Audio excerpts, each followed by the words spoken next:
There are days when something feels different, but you can't quite pinpoint what has changed. It's as if the air has a different density, as if the hours no longer fit together in the same way. Maybe you've noticed it in the silence between conversations, or in how an ordinary sunset suddenly stirs your breathing. It's not just imagination, it's your body picking up on nuances your mind hasn't yet named. These subtle shifts in how you feel time, perceive people, and see yourself are signs that change is already underway. Bruce Lipton shows us that the body is more sensitive than we think. Tiny emotional variations, the ones that seem insignificant, act like switches that turn information in our DNA on and off. This science, epigenetics, reveals that we are not bound to a fixed biological fate. We are shaped by the way we interpret life. A simple shift in how you feel a moment can silently rewrite the instructions that guide your cells. This isn't some distant theory.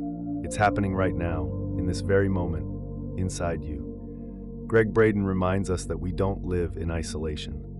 There is a field that connects everything that exists, and this field responds to our most subtle inner gestures. A quiet decision, a thought that shifts direction, an emotion that softens in the chest.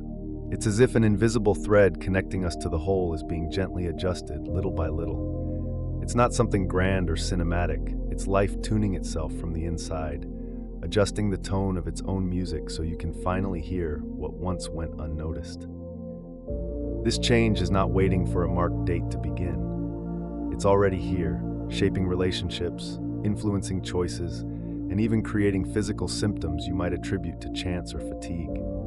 It's as if life were reorganizing your inner ground to receive new seeds. The invitation is simple yet profound. Notice the subtle signs. Notice when life whispers, asking for something to be realigned now. Not in a rush, not with anxiety, but with the awareness that every small perception is part of a greater design you have already begun to live.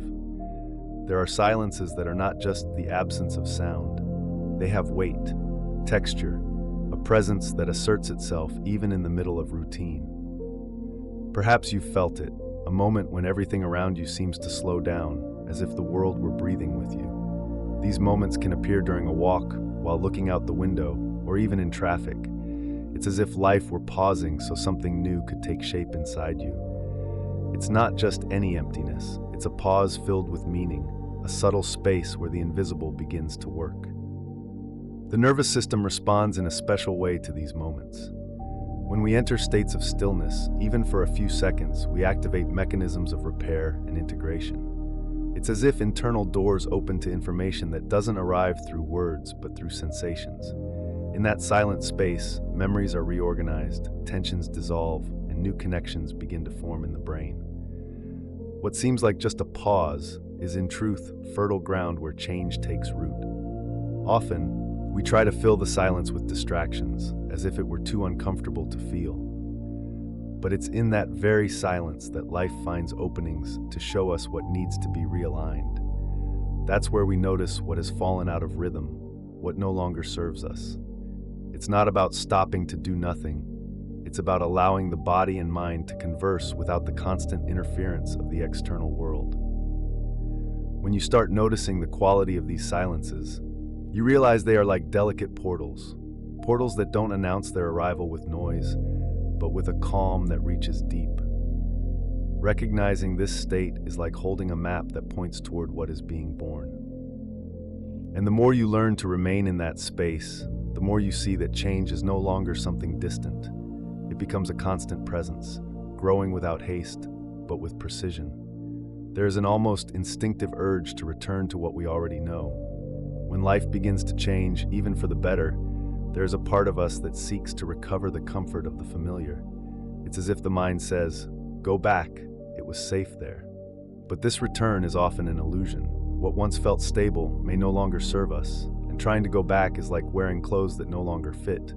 You can force it, but you feel something is wrong. This resistance, silent and almost imperceptible, can turn into self-sabotage, disguised as prudence. Neuroscience helps us understand this.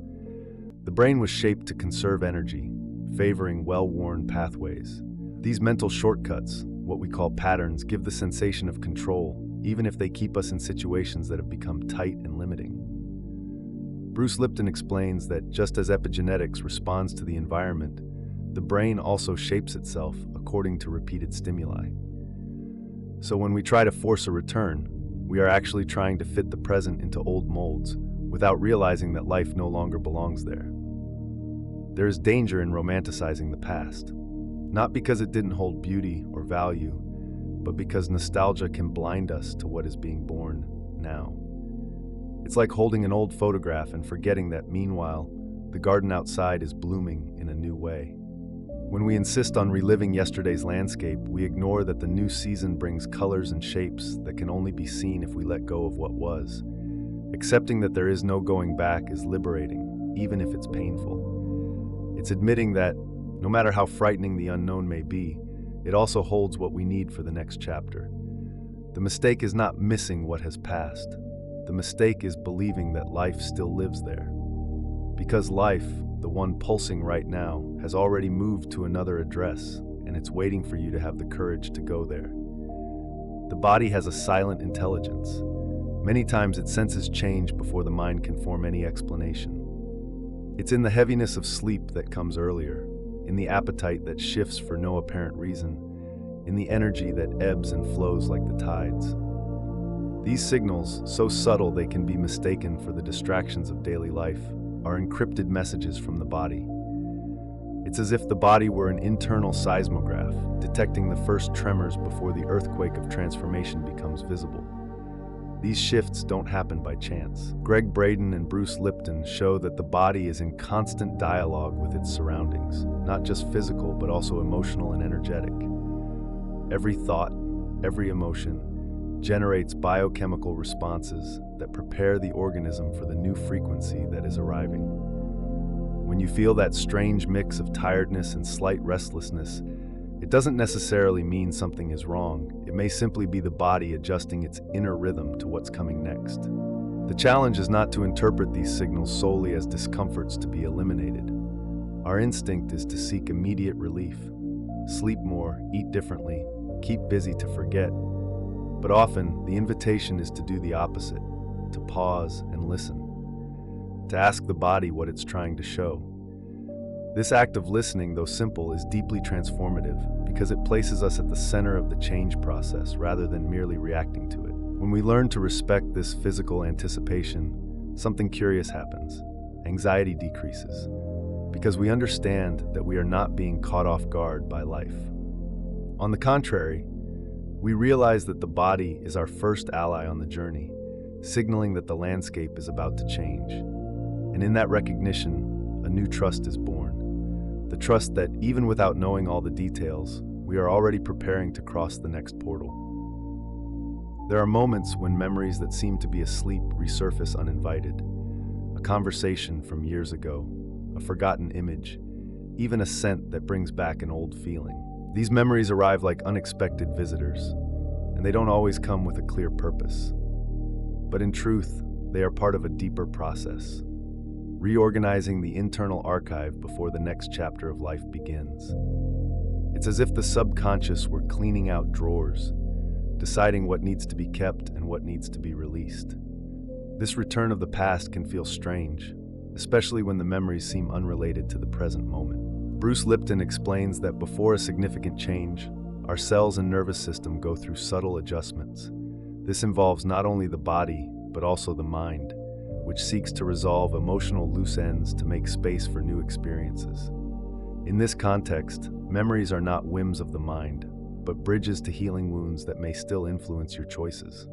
The challenge is not to reject or ignore these visits. Often, the discomfort they bring is precisely the key to liberation. By revisiting a painful scene with the awareness you have today, you can reframe what once was only a wound. It's like looking at an old painting and noticing details you couldn't see the first time. This new perspective can undo the emotional weight that has built up over time. When we treat these memories with respect, without rushing to get over them, we realize they don't come to trap us, but to set us free. And so each memory becomes a piece repositioned in the mosaic of our story. In the end, what remains is a cleaner, lighter inner space, ready to welcome what life is about to offer. There's a silent risk that surrounds those seeking the spiritual path, trying to appear at peace when inside everything is still murky. This is the trap of performative spirituality, a state in which the appearance of serenity becomes more important than the authenticity of the process. It's when the smile is used as a mask and the words sound wise, but the heart is still at war. This effort to maintain an impeccable image can, without realizing it, delay the natural flow of change. The problem is not the desire to be at peace, but the attempt to skip steps. Bruce Lipton reminds us that the body and mind respond to the truth we live, not to the facade we present. Pretending that difficult emotions don't exist is like covering a wound without cleaning it. On the outside, it seems resolved, but inside, it still demands attention. Neuroscience shows that repressing emotions increases internal stress and disrupts the balance of the nervous system, creating a constant noise that prevents true alignment. Gregg Braden points out that coherence between heart and brain only happens when there's congruence between what we feel and what we express. This means that acknowledging sadness, anger, or fear doesn't take us away from the spiritual path. On the contrary, it connects us to the foundation necessary for transformation. What heals is not the role we play, but the honesty with which we cross our own internal deserts. Embracing this vulnerability is an act of courage. It is saying, I am still in the process, without feeling ashamed of it. Because true spirituality is not made of immaculate poses, but of real human journeys, where pain is acknowledged, and precisely because of that can be transformed. And it is in this raw, unadorned ground that the seeds of change find fertile soil to grow. There are phases in life when time seems to lose its rhythm. Days that pass so quickly they barely leave memories, and others that drag on as if they will never end. This distortion is not just psychological, it's a reflection of an inner realignment. When we are going through a profound change, the way we perceive time shifts because our attention is being redistributed. It's as if part of us were occupied with something invisible, reorganizing internal structures, and this changes the speed at which we feel the hours pass. Physics and neuroscience show that our perception of time is tied to our emotional state and to how the brain processes events.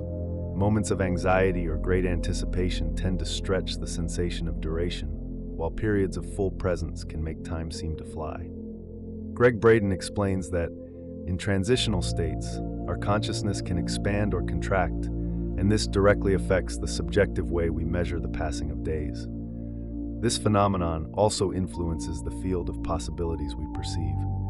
When time feels too slow, we might feel as though nothing is changing. When it speeds up, it's easy to think we won't have enough time for what we desire. In both cases, there's a hidden invitation to adjust the inner rhythm so it aligns with the change taking place. Not too fast, not too slow, but at the cadence needed for transformation to take root. Recognizing this oscillation and embracing it as a natural part of the process takes away the weight of feeling out of control. Time, in truth, is not working against us. It is shaping itself to the process we are living. And when we allow ourselves to dance with this variation, we realize it's not about running or waiting, but about being fully present in the step we are in now, knowing that each moment, at its own pace, is building the road ahead. Sometimes change announces itself not only within us, but also around us. People who once acted predictably begin to respond in unexpected ways. Objects appear or disappear from our path. Small coincidences catch our attention, as if reality were sending subtle messages. These gentle environmental signs can be so delicate they go unnoticed, but for those paying attention, they serve as markers that something is being reconfigured. Gregg Braden speaks of the field that connects all things, and how our inner frequencies can alter the way we interact with the world and the way the world interacts with us. When we shift inside, even in silence, it reflects in external dynamics. People draw near or move away. Situations that once seemed stuck begin to move. Even repetitive patterns can break, creating space for new experiences. It's not magic, it's synchronicity aligned with the inner state. The key in this moment is to avoid falling into the trap of superstition or forced interpretation. Not every sign carries deep meaning, but some do, and the way to discern is by the quality of the resonance they bring. It's different when something merely catches your attention than when something touches a specific point in your heart or sparks a clear intuition. This refined perception is born from presence, from the willingness to feel before trying to explain. By acknowledging these signs without rushing to label them, we create a space for a silent dialogue with life. It's as if we were reading a subtle language made of gestures and seemingly ordinary events, but that together form a pattern that confirms, yes, something is moving. And the more we listen to this quiet conversation with the world, the more we realize we are not going through this change alone. Doubt has a peculiar way of showing up just when we are closest to crossing an important threshold. It's as if, before taking the final step, something inside us asks, what if this isn't the right path? This questioning can be paralyzing, not because it's proof we are wrong, but because the unknown demands a kind of trust we are still learning to sustain. In this sense, doubt is less an enemy and more a guardian, testing our willingness to move forward. Psychology explains that the brain seeks predictability. Even when change is desired, it brings uncertainty, and uncertainty activates defense mechanisms that make us hesitate. Bruce Lipton reminds us that our internal environment, our interpretations and beliefs, influences our biology. Therefore, hesitation doesn't happen only in the mind. It's reflected in the body, in tense muscles, shorter breathing, even a knot in the stomach. It's biology trying to protect us from something it cannot measure, but perceives as a risk. What changes our relationship with doubt is not eliminating it, but understanding it. By recognizing that it appears precisely when we're close to a leap, we can transform it into fuel. Instead of using it as a reason to retreat, we can read it as a sign that we're pushing beyond the boundaries of what we've known. Doubt then becomes a marker. I'm about to step out of the zone where life was once comfortable, but also limited. When we manage to cross that moment, something expands. We discover that we don't need to wait for absolute certainty to act, because certainty often only emerges after we take the step. And in that instant, doubt stops being an obstacle and becomes a witness. It was there to see that, despite the fear, we chose to move forward. And that choice, silent and intimate, is the root of all true transformation. There are periods when life feels suspended. You wake up, go through your tasks, yet feel as if you're walking on neutral ground, without a clear direction. This sensation of not knowing where to go can bring anxiety, as if something were missing. However, in the silent language of change, this state is a necessary phase, the emptying. Just as a glass can only receive new wine when it's clean, the soul needs moments when old structures dissolve to make space for the new. In nature, this process is common. A tree, before blooming, loses its leaves. This apparent emptiness is not death, but preparation. Bruce Lipton explains that something similar happens in our biology. The body reduces stimuli and priorities to direct energy toward internal reconstruction. That's why, during these periods, you may feel uninspired or unclear. The energy hasn't disappeared. It's simply reorganizing itself in silence. The danger lies in interpreting this phase as failure or stagnation. We live in a culture that demands constant movement, and inner silence is often mistaken for lack of progress. But Gregg Braden reminds us that there is an intelligence in life's rhythm, and that pause is an essential part of the creation cycle. In this interval, our neural connections reconfigure, and old patterns begin to dissolve without us needing to force anything. Embracing this phase is an act of trust. It's believing that even when nothing seems to be happening, everything is being prepared. Emptying is the fertile ground where invisible seeds begin to germinate. And when the time comes, what seemed like absence will reveal itself as a field ready for the next season to bloom. Change is already happening, but to perceive it clearly, you need to fine-tune your listening. A simple yet powerful exercise is to create a small daily ritual to attune yourself to these subtle transformations. Begin by dedicating a few minutes, preferably upon waking, to sit in silence. Breathe slowly and consciously, allowing each inhale to bring presence and each exhale to release accumulated tension. Feel the air entering and leaving, notice the weight of your body supported, and listen to the rhythm of your heartbeat. It's in this state that the signs of change become clearer. Next, turn your attention to your senses. Observe the sounds around you, the temperature of the space, the texture of the floor, or the chair you're sitting on. There's no rush to interpret anything. Simply register what is there. This contact with the present moment opens space to notice details that would normally go unnoticed. Gregg Braden points out that this sensory presence creates coherence between mind and body, making it easier to tune into the field that connects all things. Throughout the day, carry a small notebook or use your phone to jot down micro-perceptions. A change in the way someone spoke to you, a new thought that suddenly appeared, a different physical sensation. Bruce Lipton reminds us that these small observations, when acknowledged, reinforce the neural circuits connected to the new reality that is forming. It's like watering the seeds of transformation with conscious attention. Before sleeping, reread your notes, not to judge or search for immediate meanings, but to witness the movement that is taking place. This simple ritual, conscious breathing, sensory presence, and recording perceptions, works like a tuner, allowing you not only to move through change, but to accompany it with clarity and delicacy, step by step. Bruce Lipton reminds us that the environment, both internal and external, is a constant trigger to either activate or silence genetic potentials. This means the change has already begun because your cells are already responding to the new interpretations you are giving to life. Every time you choose to feel differently, think differently, or position yourself more consciously, you are literally creating new biological instructions for yourself. This transformation is not a distant promise. It is already happening at the most intimate level of your being.